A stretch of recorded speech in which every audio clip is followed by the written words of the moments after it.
बिस्मिल्लाहिर्रहमानिर्रहीम। अस्सलाम वालेकुम। आज हम आपको बता रहे हैं हलीम की रेसिपी, जो कि बहुत आसानी से बन जाएगा। मेरी रेसिपी से आप बनाइएगा। इसके लिए सबसे पहले हम लेंगे 2 किलो गोश्त। ये गाय का गोश्त है, हम बीफ का हलीम बना रहे हैं। तो हम सबसे पहले गोश्त लेंगे। हम एक पतीली लेंगे, उसमें गोश्त डालेंगे। हम 3 चमचे हल्दी डालेंगे। हल्दी हलीम में ज़्यादा डलती हैगी। और हस्ब जायका हम नमक डालेंगे। और हम इसे हाफ कुक होने तक, हाफ गलने तक इसको चूल्हे पे रख देंगे। फिर हम इसमें बाकी मसाले डालेंगे। ये देखें, हमने गोश्त गलने के लिए रखा था हलीम का, हल्दी डाल के और नमक डाल के। जब उसका पानी खुशक हो गया था तो मैंने 1.5 गिलास पानी डाल दिया था। ये मैंने आधा पाव हरी मिर्चें ली हैंगी, 3 अदद लहसुन लिए और ये 2 अदरक के टुकड़े लिए मैंने इस साइज के। अब मैं इन सबको छील के साफ करके पीस लूंगी जूसर मशीन में, और फिर मैं ये हलीम में डालूंगी, हलीम के गोश्त में। तो मैं इनको पीस लेती हूँ पहले।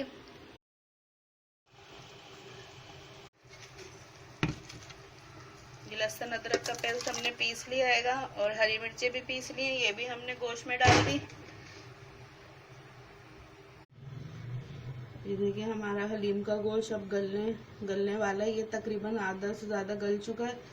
अब हम इसमें 3 चमचे पिसी हुई मिर्चें और 3 चमचे पिसा हुआ धनिया डालेंगे। हमने इसलिए नहीं डाला था क्योंकि हमारा गोश्त फिर लगने का खतरा होगा, क्योंकि मिर्चें डालने के बाद गोश्त लगने का खतरा होता है।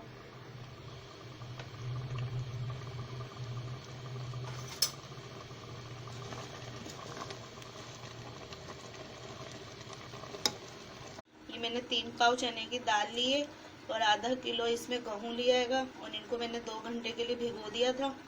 ये देखें, हमें कम से कम 2 घंटे इन्हें भिगोना हैगा।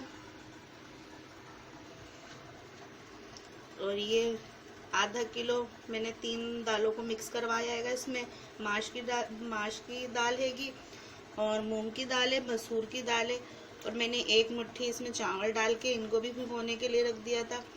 देखें, ये भीग गएंगे। ये मैंने एक पतीले में पानी रखा हैगा, इसमें हम अपनी हलीम की दालें बॉईल करेंगे। ये देखिए, हमारी दालें उबल ली हैंगी, इसमें खोल आ गया। ये वाइट जो झाग आ रहे हैं, इसे हम चम्मच की मदद से निकालते रहेंगे झागों को, और दालों को हम अच्छे से गला लेंगे। ये देखिए, हमारी दालें गल गई हैंगी और गेहूँ भी गल गया हैगा। आप इसे घोटने से घोट लें, या फिर चॉपर में डाल के या जूसर में इसे ब्लेंड कर लें, पीस लें इसे। ये देखें, गोश्त को भी हम चॉपर की मदद से हम इसे पीस लेंगे। उसमें इसके रेशे बन जाएंगे चॉपर में। ये बोटियाँ जो इनके रेशे बन जाएंगे चॉपर में ना, फिर हम अपनी दालों में इसे मिक्स करेंगे। ये एक बड़ा पतीला लिया है हमने, उसमें गोश्त के रेशे करके डाले। देखें, हमने चॉपर की मदद से, और ये मसाला भी डाल दिया जो बचा था गोश्त का। अब हम इसमें दालें भी ब्लेंड करके डालेंगे। ये देखें, हमने गोश्त के भी रेशे कर लिए और दालों को भी पीस लिया हैगा। अब हम एक पतीले में गर्म पानी करेंगे और इसमें डालेंगे। ये हमने इसमें गर्म पानी डाल दिया हैगा। अब हम इसे अच्छे से मिक्स करेंगे हलीम को। अगर आपको इसका कलर कम येलो लगे तो आप हल्दी डाल के चेक कर लें कि आप कलर इसका सही है कि नहीं है। मेरा तो एकदम सही है कलर। अब मैं इसे इस तरीके से अच्छे से मिक्स करूंगी थोड़ी देर, और हल्की आंच पे थोड़ा पकाऊंगी मैं इसको। अच्छी तरीके से इसे चम्मच की मदद से या घोटने की मदद से मिक्स करना है आपस में इसे, हलीम को अच्छे से मिक्स हो जाए दालें और गोश्त। हस्बे जायका नमक डालेंगे।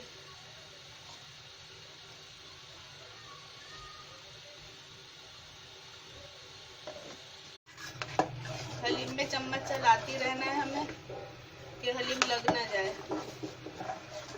हर थोड़ी देर बाद हमें चम्मच चलाते रहना है इसमें। इसको अच्छे से पकाना है कि ये घुट जाए, आपस में मिक्स हो जाए।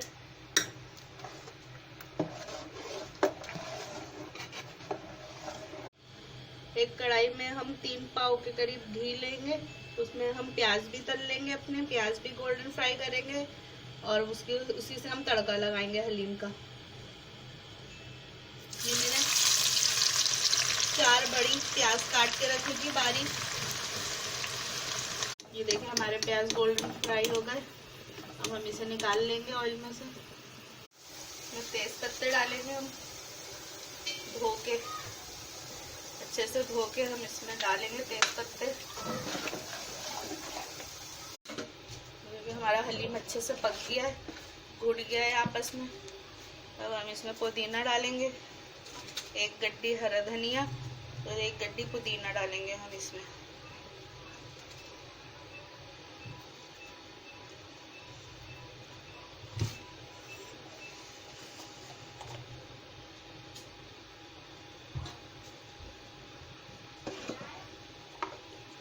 एक चमचा हम इसमें पिसा हुआ गरम मसाला डालेंगे। आप ज़्यादा भी डाल सकते हैं अगर ज़्यादा चटपटा खाना है तो। हम प्याज डालेंगे, प्याज। ये देखिए हमने भगाड़ लगा लिया है। हमने आधे प्याज निकाल लिए थे फ्राई करके, आधे घी में ही छोड़ दिए थे, हमने उसका भगाड़ लगा दिया है। और हम अब इसमें केवड़ा डालेंगे थोड़ा सा, 2 चम्मच हमने इसमें केवड़ा डाला है। हमारा हलीम बिल्कुल रेडी है। अगर मेरे हलीम की रेसिपी आपको पसंद आए तो प्लीज़ लाइक ज़रूर करिएगा और मेरे चैनल हमना मलिक को सब्सक्राइब करिएगा और अपने फ्रेंड्स से रेसिपी शेयर ज़रूर करिएगा। अल्लाह हाफिज़।